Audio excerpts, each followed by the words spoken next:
Kwa majina mimi naitwa David Kuria. I work with IMLU. IMLU is an independent organization, independent medical legal unit. Today we were performing a postmortem examination for the 3 victims of the finance bill protest who were shot dead on 25th. So the 3, we started with Michael. I'm just giving a brief because I'm not the person to give the real outcome. But as I was an observer. I was inside when the postmortem was done. So Michael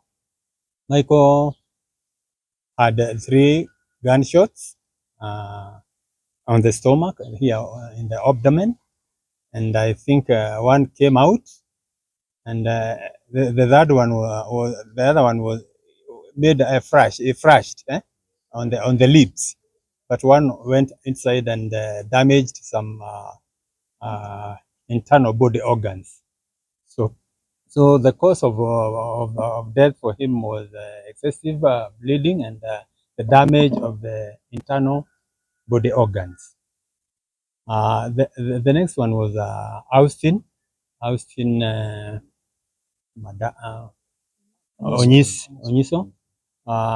had one bullet on the right side of the leg.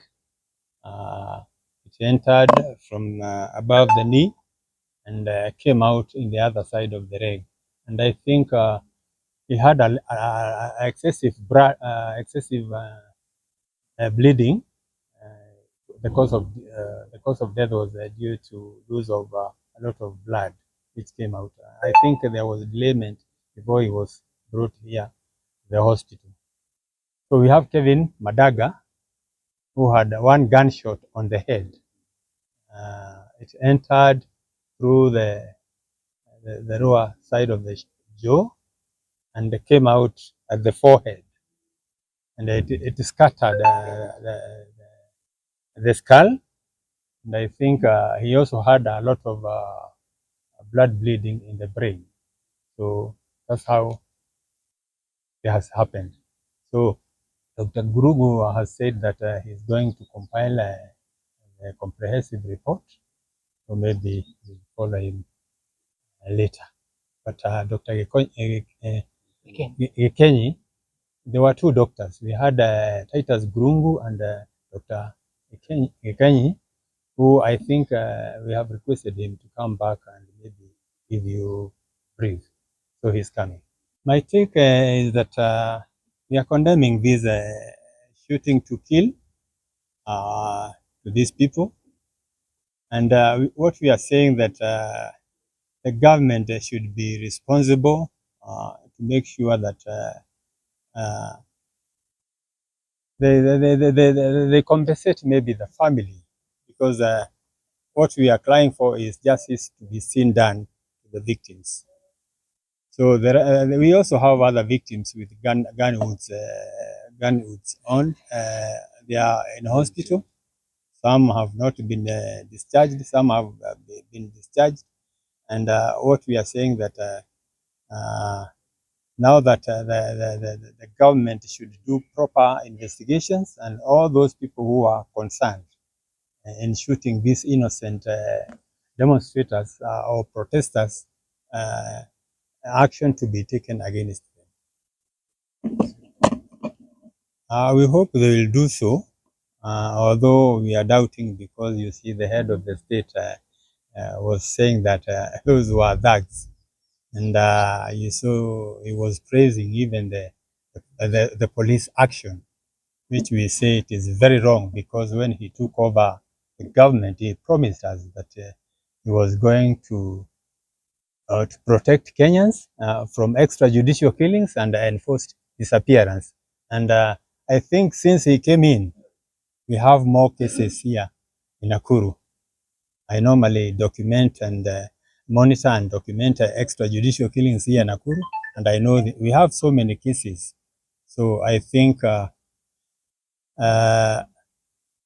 he should advise his police officers instead of praising them when they do the using excessive force. you remember also the demonstration concerning the which was done concerning the cost of living. We also had so many people who were shot in Nakuru, and some also died, and still no action has been taken. So we hope this time maybe something will be done. My name is Dr. Magare Gikeny.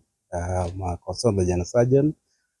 We came today here at the morgue so we can witness the the autopsy for the victims of the Finance Act 2024, the protest which took place some days ago.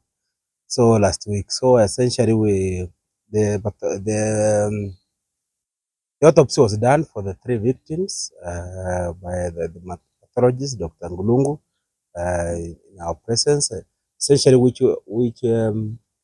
the general feeling was that the deceased died out of what you call hemorrhagic shock. Essentially, they were shot, what you call a sharp object, and then they bled to death. So I think, which in my view, the police should not use a lot of force when quelling violence. If there was need, then they need to just immobilize them instead of killing them, because they are our youth, which we need to protect as a country moving forward. And as you know, the Constitution protects life by Article 26. So all the stakeholders, including the police, the national government, the county, and everybody should always try as much as possible to prevent what I can call unnecessary deaths. That by virtue of picketing is part of the Article 37 of the Constitution. So essentially what I've said is that the autopsy ended a few minutes ago, and we are sorry that we have lost 3 young Kenyans through this by symbol demonstrations. I think I will urge the government to as much as possible to have some restraint for the same, because sometimes the life is very precious. We need to protect the society, because me and you and the young people of this country are the people who makes a society a better society. So what I'm trying to say that the the autopsy essentially revealed what most people knew, that the 3 young people were killed by bullets, uh, which caused a lot of bleeding. In medicine, we call it hemorrhagic shock. When you use a lot of blood, then you bleed to death. So I think we need to do much so that we can protect. My name is David Karani. I'm a human rights defender and also the chairperson of Association of Parents with Children with Special Needs. Today, we are here to actually oversee the autopsy of one young man, Austin Onyeso, who had autism. It is sad that we've lost a young man. The future of this country is being killed by police. It's very sad. I just want to urge the authorities in this country to restrain themselves from using excessive force, especially when it comes to persons living with disability. We've seen even people with disability being tear gassed in the streets. We've seen we have another case of a lady in Nyeri who is actually deaf, because some of these people they cannot even understand sometimes when violence in a situation where they don't understand what is actually happening. They cannot comprehend. Like persons living with this autism, sometimes it's a bit hard for them to understand what is actually happening in the environment. So kindly, we need a lot of restraint when it comes to also using excessive force to an environment where they are mixed up. Persons living with disability are also part of this community. So anytime they're using, they are going to actually quell any disruptions. Let us use minimal force, because now those people, we've seen ladies being tear gassed in town, persons living with disability who are being tear gassed in town. Some are even being left in the streets when everyone. We saw what happened. People with disability being forgotten when everyone is being evacuated away from danger. So we just urge authorities to actually consider persons living with disability in this whole issue. When there is violence, kindly take care of these people, because we've seen that this young man is being shot.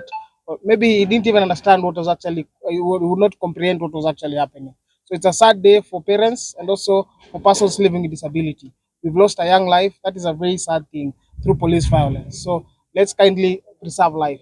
Life is precious.